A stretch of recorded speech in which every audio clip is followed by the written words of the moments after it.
Today it's just all about finding the perfect piano sound and how to process it to make it work with any kind of music. Is it you or is it me? I don't know, I just keep letting us go.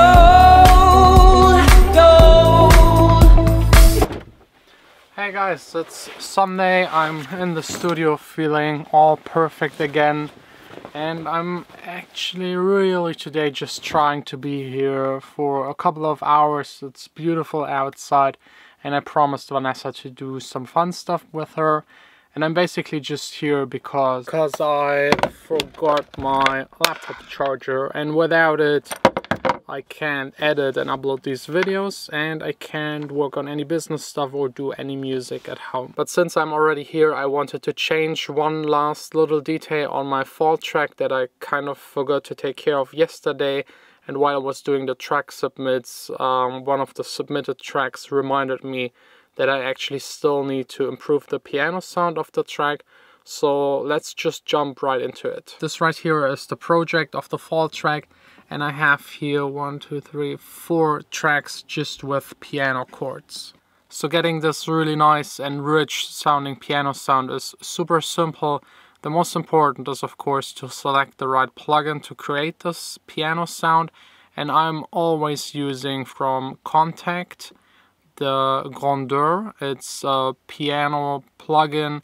It's all sample based, so they just had someone play this piano in a nice concert hall and recorded all of it, all of the reverbs, and I think it's just the best piano plugin. Let's just really quick compare it to, for example, the piano that comes with Logic, which is just the EXS24 sampler.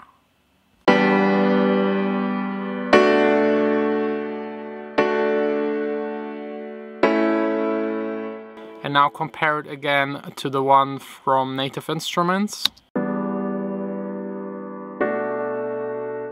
The one from Native right now, of course, has some settings that lets it sound a bit dull. I just need to change here the tone from soft to hard.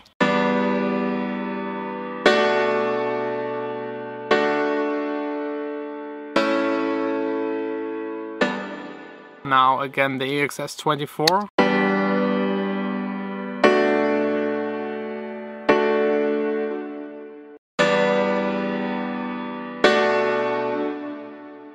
As you can hear, the sound on the Native Instrument one is a bit richer.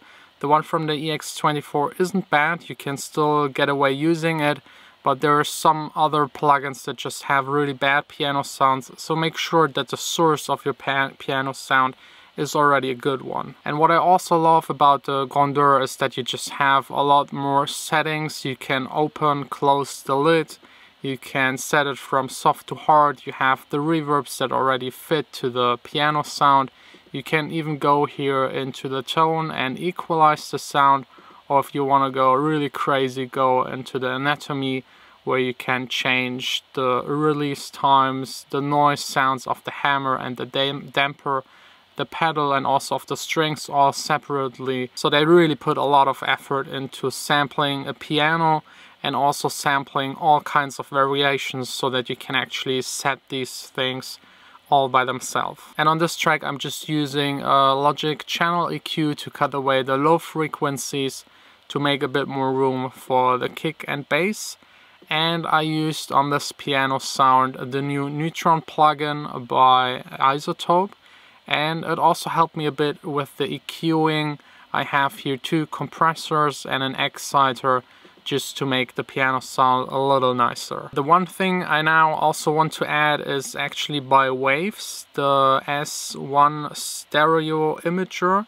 It's a nice little plugin where you just pull up here this width fader and it makes every sound white. Whenever I'm changing something about the stereo spread, I also open up Span, my analyzer, just to have here in the corner down below the correlation meter.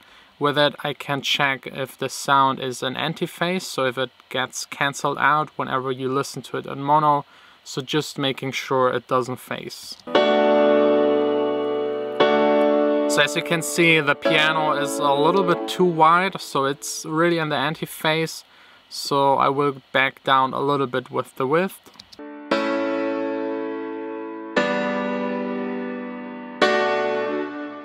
I also need to change the piano sound back to the softer version. The hard one doesn't fit to the track at this point. I have copied down this piano track a couple of times, and for example in the chorus part I've set it to hard to just emphasize the chorus even more.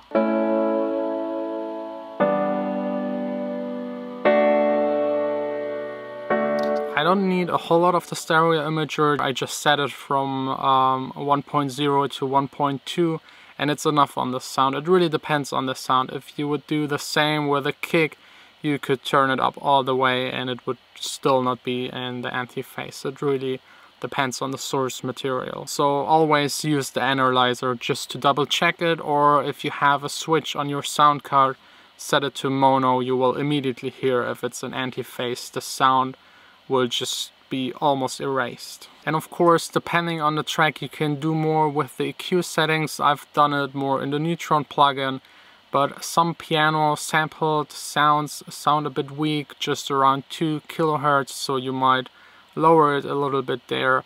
Or if you want to have a piano that fits more to a deep house track, you can just try to cut off the high frequencies and maybe even make room for another synth or vocals.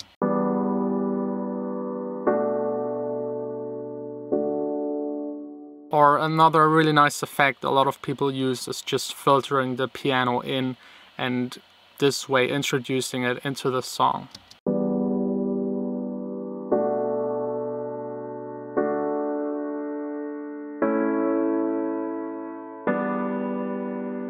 But I usually use for this another little plugin. It's from, I think, yes, was it?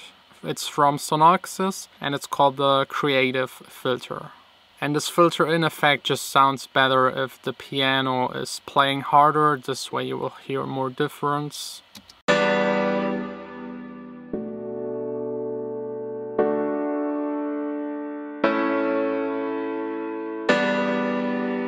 So that's basically all I do to my piano sounds, and I think it's the easiest and best way to get it as close as possible to a real piano. Just one more last thing that I forgot to show you is actually the reverb I'm using on this one. It's the Valhalla Vintage Verb, and I've just set it to a large plate, played a bit around with the decay time and also with the mix on the bus to make it not too long, so that it's kind of muddying up the reverb of the next chord, but still have it big and long enough to give the piano a bit more character and its space within the mix.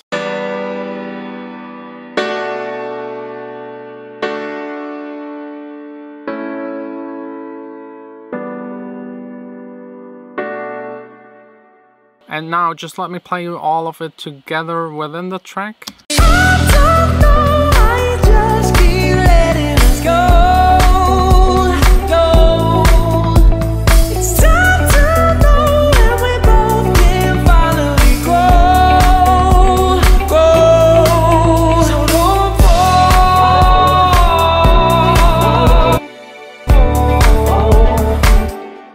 What also always sounds really nice is just layering the piano chords with another sound.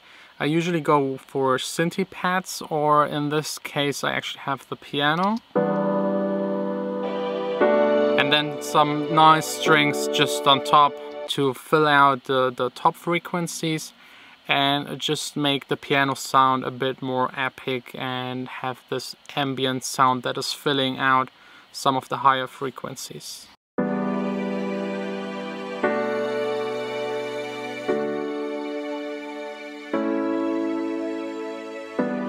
And what I also really love is that the piano is hitting right on one without any attack. It's right there, and the strings actually need a couple of milliseconds to really build up. So you have the chord hitting and the build up of the string, and this makes it a whole lot more interesting to have both of them together playing at once. You're probably able to hear it a little bit, but the fan of my computer is spinning really fast, making this noise.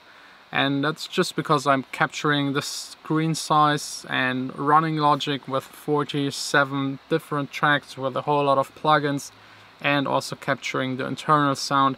I think that's just too much for a little MacBook. So I think that's pretty much already it with this track. I think it's all done. The vocals sound nice. I replaced them just yesterday. The piano now also sits nice in the mix and it's a little bit wider.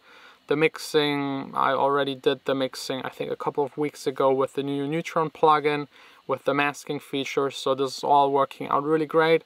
I think I will now just go to one of my other tracks and start working on it. And as always, I stayed way longer in the studio than I intended, but it's still just almost 4 on a Sunday, so I still have plenty of time to enjoy with Vanessa. And I managed again to be inside of the studio while the weather was nice, and now that it starts raining, I think I would just grab the tram for one station. As you know, there's one perfect activity whenever the weather is this bad. Letting us go.